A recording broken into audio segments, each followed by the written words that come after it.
T'as pas l'impression que c'était censé être mon verre d'eau? Non, Pichou, ça te dérange pas? Apparemment pas du tout. Ah, je fais comment pour boire dedans maintenant, moi? Hein? Hein, mademoiselle? Bah oui, tu peux te lécher les babines, ouais.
Ça va ma bébé? T'es contente d'avoir retrouvé maman?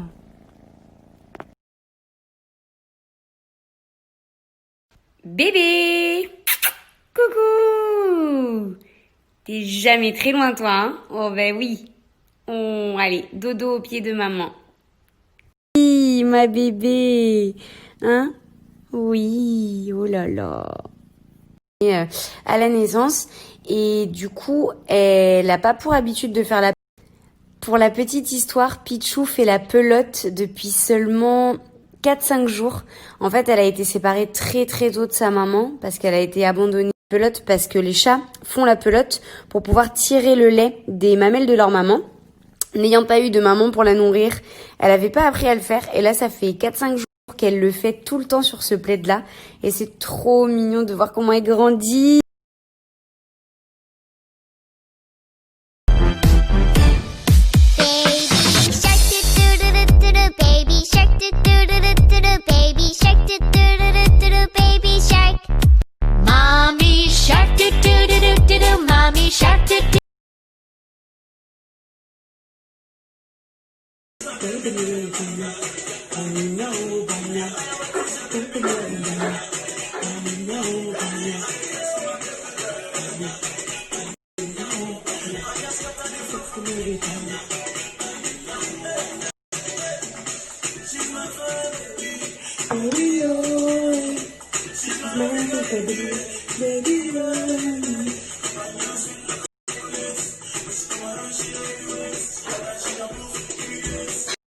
Les petits chats, quand vous avez des fringues comme ça à donner chez vous dont vous ne savez pas quoi faire, sachez que dans la majorité des villes de France, certainement très proches de chez vous, vous avez des points relais pour pouvoir donner les affaires que vous ne portez plus à des personnes qui sont dans le besoin. Donc n'hésitez pas à le faire. Tout acheter en vrac sans utiliser de sac plastique et c'est plutôt cool. Et l'autre petite info du jour, les petits chats, j'ai acheté ces sacs en coton 100% biologique. Donc voilà, c'est vraiment top pour pouvoir acheter tout ce dont on a besoin dans son épicerie. Donc là, je m'en suis servi, je vais vous montrer, pour acheter mon riz sauvage en vrac. Et parce que jusqu'à maintenant, j'utilisais plus de sacs plastiques en fait pour acheter mes fruits et légumes, mais j'achetais toujours mes pâtes, mon riz, etc. dans des sachets plastiques tout faits. Donc là, voilà. Maintenant, grâce à ça, je vais pouvoir...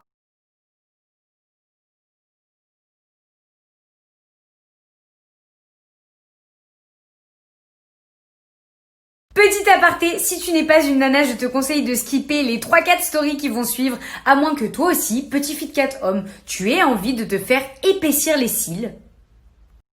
Eh, après tout, chacun ses goûts, chacun fait ce qu'il veut, hein. Putain, je me suis éclaté les boutons sur le menton.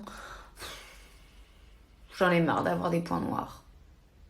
D'un an que je vis en région toulousaine. Donc d'ailleurs, si vous êtes de la région, si vous êtes proche d'Albi, je vous conseille vivement d'aller dans ce salon. Moi, ça fait 1 an que j'y vais pour à peu près tout. Et à chaque fois, je suis jamais déçue. Enfin voilà, elles prennent trop soin de moi, elles sont vraiment adorables, donc c'est trop cool. Pour même tout vous dire, elles savent tellement que je suis tête de linotte et que je pense jamais à prendre des rendez-vous pour justement prendre un peu soin de moi, parce que parfois ça fait du bien aussi de prendre soin de soi, que du coup c'est elles qui prennent les rendez-vous pour moi et qui me disent Juju. Pour répondre brièvement aux quelques questions que j'ai eues, est-ce que ça fait mal? Pas du tout. Je me suis endormie littéralement pendant la moitié du temps où elle m'a posé les extensions de cils. La pauvre, je l'ai abandonnée. Est-ce que ça fait mal après? Franchement, allez, j'ai senti une sensation de gêne et pas de douleur qui a duré 10 minutes max. Et là, c'est comme si je les avais pas. Autre petite question qui est pas mal revenue. Est-ce que ça entraîne la... Tu te sens trop fraîche quand tu te regardes dans ton miroir, et ça, franchement, c'est cool. Et sinon, pourquoi je l'ai fait alors que je me maquille pas du tout? Bah justement parce que comme je me maquille pas, que j'utilise pas de maquillage, déjà parce que je ne sais pas le faire, et ensuite parce que j'ai pas trop le droit vis-à-vis de certains soucis de santé, bah du coup je me maquille pas. Et bah c'est vrai que voilà, enfin ça faisait un moment que j'en entendais parler un petit peu des extensions de cils, que je voyais des gens autour de moi le faire, et je me suis dit bah pourquoi pas, on va tester, on va bien voir. Et bah je trouve ça super chouette, voilà, ça égaye le regard, ça rend un peu plus un peu plus illuminée. Non, on dirait que je suis en train de parler de moi comme si j'étais une folle. Un peu plus lumineuse, un peu plus rayon de soleil. Bref, enfin voilà, c'est plutôt cool. Donc voilà, et que vous puissiez vous faire une idée et voir si ça vous dit. Et puis